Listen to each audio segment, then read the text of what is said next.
danger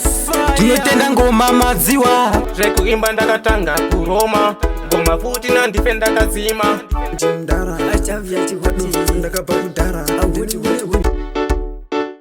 DFD danger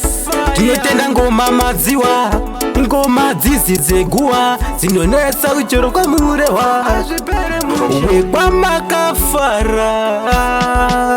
ivava vaigara zvimwe ndakapanduka asi mazingoma ndinokanika ndazouya nemangoma ndakapfimbika pandorova ngoma ndati vacharanyuka vaigara zvimwe ndakapanduka asi mazingoma ndinokanika ndazouya nemangoma ndakapfimbika pandorova ngoma ndati vacharanyuka ndiri kuda kutanga pana yelingi onzi anotonga kunondiningi mbonyarara imainingi ukauya kuno ndokuzaza jangi posi ndiri kurira mumastiriti ngoma dzangu dzitori pahiti hoti ngoma ziri raiti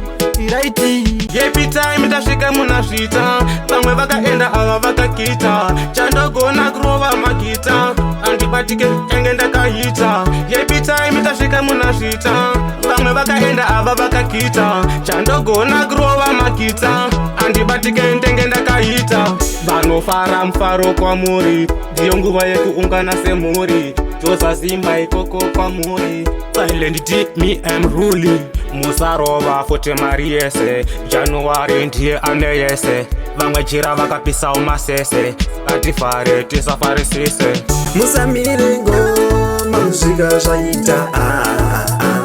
ramba vakabata kusvika zvafaya kunyange vakaseka atarisa kumberi zvekusimukira isimba ramwari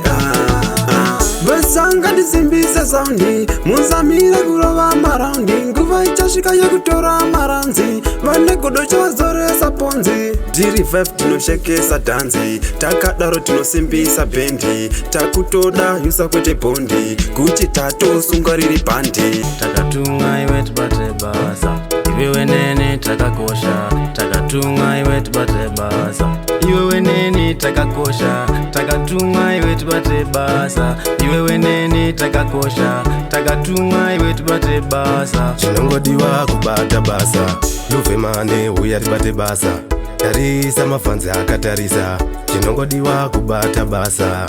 tese tiri wai takatumwa mani takatumwa kuti tizobata basa mani tese tiri wai takatumwa mani kuti tibate basa